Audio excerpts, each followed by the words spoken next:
여러분, 오늘도 여러분 뵙게 돼서 반갑습니다. 오늘은 영원한 꿈이 이루어지다라는 제목으로 하나님의 말씀을 보겠습니다. 영원한 꿈, 인간에게는 모두가 다 영원한 꿈이 있습니다. 왜냐하면 영생을 생각하기 때문에 그렇습니다. 하나님의 형상으로 창조된 인간에게는 영원이란 그 실체가 실제로 대상으로 있습니다. 영원하지 않으면서도 영원을 사모하는 마음, 바로 그것은 인간이 하나님의 형상대로 창조되었기 때문에 일어나는 일입니다. 사람에게는 누구나 오늘보다는 내일 더 밝은 꿈을 갖기를 원하고 영원토록 아름다운 꿈을 가꾸기를 원합니다. 그러나 인간의 능력으로는 그 꿈을 이룰 수가 없습니다. 오직 그러한 꿈은 이 세상을 창조하신 영원하신 창조주 하나님만이 그 꿈을 이루어 줄 수가 있습니다. 오늘 그러한 사실들을 함께 살펴보도록 하겠습니다.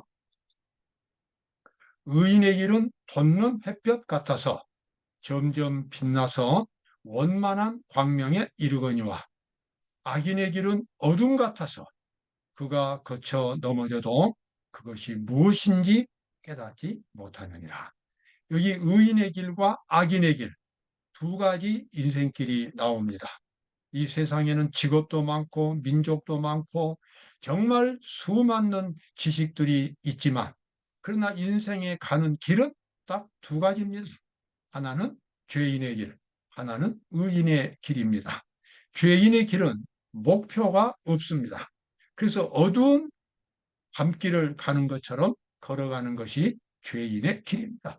그래서 발에 뭐가 걸려 넘어져도 어둡기 때문에 무엇 때문에 걸려 넘어지는지 모릅니다.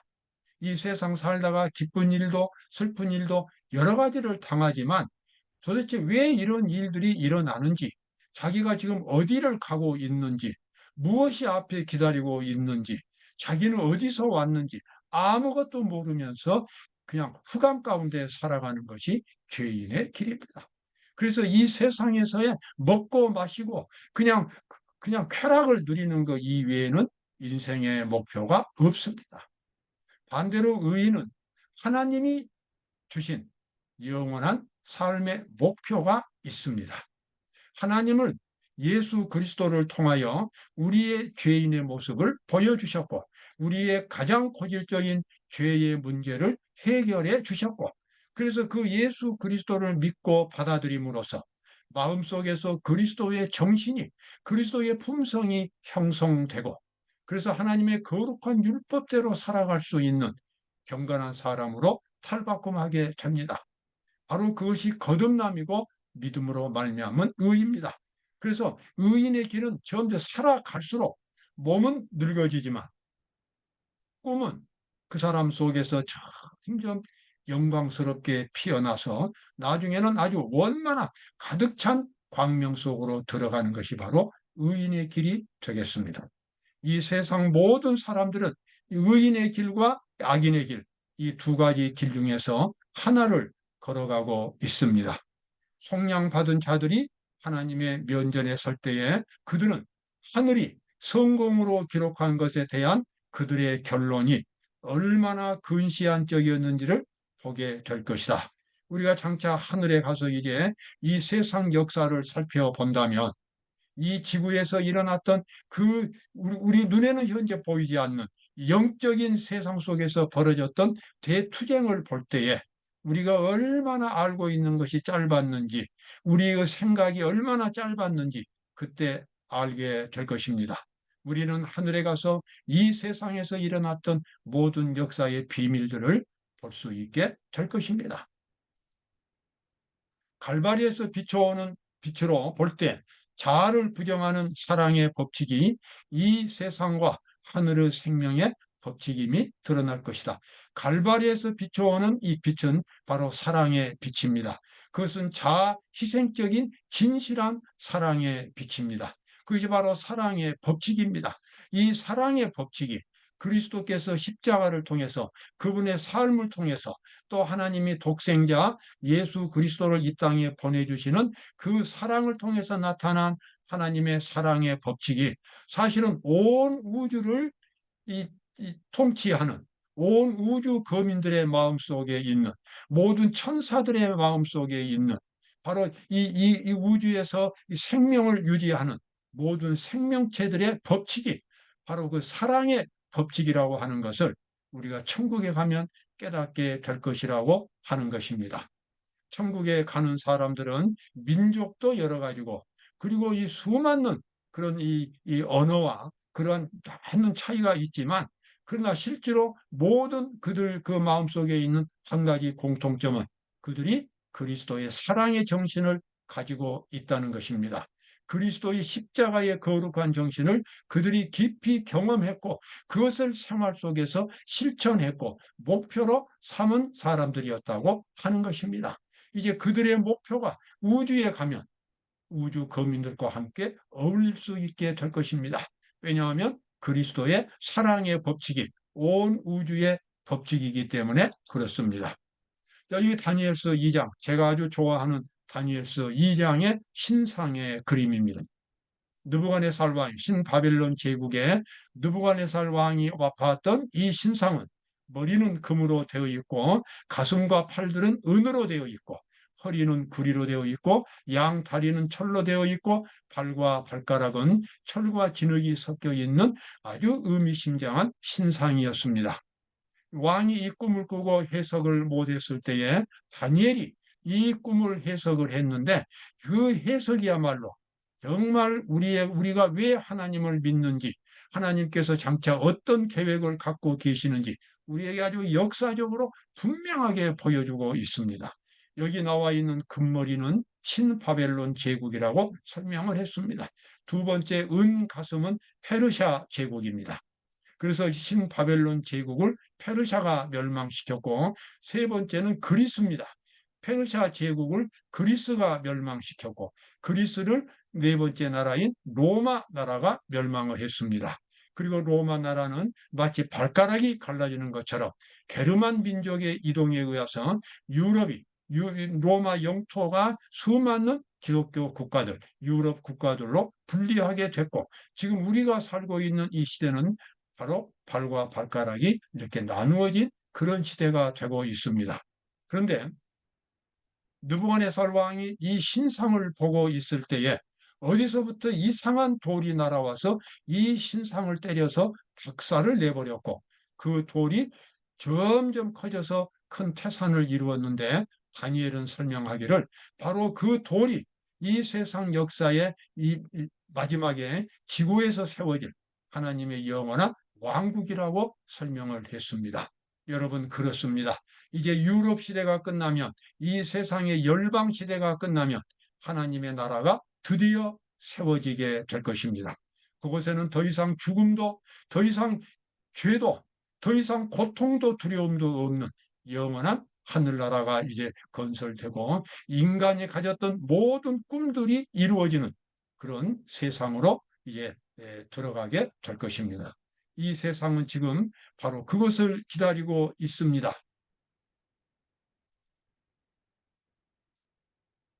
하나님의 나라를. 자, 이 말씀 또 보겠습니다. 마태복음 21장입니다. 21장에 보면 하나님의 나라를 너희는 빼앗기고 그 나라의 열매 맺는 백성이 받으리라. 여러분, 이 말씀 참 서글픈 예수님의 말씀입니다. 그 당시 하나님의 말씀을 가지고 있고 또 백성들에게 하나님의 종들로 존경을 받았던 바리새인들이 예수님에게 도전했을 때에 예수님의 그들의 운명을 말씀하신 겁니다. 하나님의 나라를 너희는 빼앗기고 그 나라의 열매 맺는 백성이 받으리라. 장차 이 지구에 세워질 하나님의 나라는 성경 지식이 많다고 해서 성경을 남에게 가르쳤다고 해서 그리고 신앙생활을 오래 했다고 해서 주어지는 것이 아닙니다. 정말 그 나라에 살 만한 자격은 그 사람의 본질, 그 사람의 인격 속에서 판가름이 되어야 합니다. 하늘나라에 가서 살 수 있을 만큼 높은 도덕적인 수준과 삶의 목표를 가지고 있어야 합니다. 그 삶의 목표는 물론 예수 그리스도의 정신, 예수 그리스도의 사랑입니다. 바리새인들은 그와 같은 하나님의 백성의 본질은 없는 채 자기들이 이스라엘 백성이기 때문에 당연히 하나님의 나라를 받을 것으로 그렇게 주장을 했습니다. 그러나 그들의 위선을 예수님은 지적하셨습니다. 하나님의 나라를 너희는 빼앗기고 그 나라에 열매 맺는 백성이 받으리라. 이 돌 위에 떨어지는 자는 깨어지겠고, 이 돌은 아까 우리가 보았던 그 왕국의 돌, 그것도 돌이 되지만 보다도 본질적으로 성경에서 돌은 반석은 항상 예수 그리스도를 가리킵니다. 이 돌 위에 떨어지는 자는 깨어진다고 하는 것은 우리가 이 돌로 표상된 그 영원한 나라에 들어가려면 반드시 이 죄인된 우리 자신이 깨어져서 없어져야 합니다. 십자가에서 죽어야 합니다. 왜냐하면 그것은 하나님과 원수가 되는 죄의 본성이기 때문에 그렇습니다. 그 본성이 철저하게 분쇄되어야만 이제 그 나라에서 살아갈 수 있는 영적인 도덕, 예수님의 정신이 그 사람 속에 자리를 잡게 될 것입니다. 바로 그것이 하나님의 백성의 가장 기본적인 자격입니다. 그러한 변화를 경험하지 못하면 이 돌이 날아와서 이 세상을 박살낼 때에 그 사람도 함께 영원히 사라지게 될 것입니다. 이 돌이 사람 위에 떨어지면 저를 가루로 만들어 흩으리라. 마지막 때에 수없이 많은 사람들이 바로 그와 같은 비극적인 운명을 당하게 될 것입니다. 하나님께서는 당신의 율법에 순종하는 세계들 위에 또 다른 세계들을 갖고 계신다. 이 세계들은 창조주의 영광을 드러내고 있다. 우리는 이 지구라고 하는 아주 작은 한계, 정말 이 지구라고 하는 이 작은 별 속에 갇혀서 우리가 살지만 이 지구 외에도 이루다 헤아릴 수 없는 수많은 별들의 세계가 있습니다. 마라나다 368쪽에 보면 하나님께서 가지신 이 우주는 worlds upon worlds라고 나옵니다. 세계들 위에 또 세계가 있는 것입니다. 도대체 이 세계가 어떻게 구성되어 있는지 우리는 알 길이 없습니다. 우리가 장차 하늘나라에 가면 이 세계를 여행하게 될 것입니다. 온 우주를 여행하게 되고 하나님이 창조하신 이 아름다운 세상을 그때 마음껏 누릴 수 있게 될 것입니다. 하나님께서는 또 이곳에서 살고 있는 타락하지 않는 우주의 거민들과 함께 우리가 대화를 나눌 수 있게 될 것입니다. 이 작은 세계는 우주의 교과서이다. 하나님의 놀라운 은혜의 목적, 즉 구속하시는 사랑의 신비는 천사들도 또한 살피기를 원하는 주제로서 무궁한 시대를 통하여 연구 주제가 될 것이다. 이 작은 세계는 바로 지구를 가리킵니다. 정말 이 지구는 이 우주에서 하나의 먼지에 불과합니다. 그러나 하나님의 이 새로운 영원한 세계는 먼지처럼 작은 이 지구지만 온 우주의 수도가 될 것입니다. 왜냐 그러면 이 지구야말로 하나님의 독생자이신 예수 그리스도께서 십자가에 달려 돌아가셨고 사탄과의 대쟁투에서 하나님이 승리하신 장소이고 이곳에서 수많은 우리 하나님의 백성들이 사탄과 싸워서 이긴 장소이기 때문에 그렇습니다. 우주에 있는 그 무수한 하나님의 백성들, 우주의 거민들은 죄와 싸워본 적이 없습니다. 믿음으로 죄를 이긴 적이 없습니다. 그리스도의 십자가의 경험을 가진 적이 없습니다. 그러나 이곳에서 구원받은 성도들은 그리스도의 십자가의 정신으로 사랑의 정신으로 죄를 극복했고 그리고 이 악을 극복한 믿음의 용사들인 것입니다. 이와 같은 이 구속의 신비, 하나님의 사랑의 신비는 구속 사업이 끝나면 다 없어지는 것이 아니라 앞으로도 계속해서 천사들과 우주 거민들이 끝없이 연구하는 연구 주제가 될 것이고 이 지구는 바로 그러한 구속 사업의 찬란한 역사에 대한 하나의 작은 교과서가 될 것입니다. 그리고 이 지구에 살고 있는 이 성도들은 그들에게 신앙을 가르치는 교사들이 될 것입니다. 영원한 세월이 흘러감에 따라 하나님과 그리스도에 대한 더욱 풍성하고 더욱 영광스러운 계시가 나타날 것이다. 정말 지금은 정말 상상할 수가 없습니다. 무궁한 세상들이 끝없이 펼쳐지고 연구하면 할수록 더 신비하고 아름다운 세상들이 또 계속해서 열리게 될 것입니다. 정말 구원받은 성도들이 영원히 사는 데에는 결코 지루함이나 나태함이 있을 수가 없습니다. 모든 우주의 보화들이 하나님의 구속을 받은 자들에게 연구의 주제로 공개가 됩니다. 죽음의 속박에서 벗어난 그들은 피곤치 않는 날개로 먼 세상으로 날아갑니다.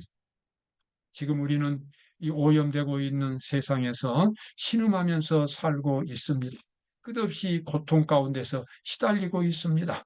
그러나 우리 주님께서 십자가를 통해서 우리를 구원해 주시고 영생을 주신 그 생명은 이 지상에서의 생명과는 비교가 안 될 정도로 아름답고 찬란한 영광스럽고 행복한 그런 영원한 세상이 될 것입니다. 여러분 오늘도 이러한 꿈을 안고 승리하시는 하루를 사시기를 바랍니다. 감사합니다.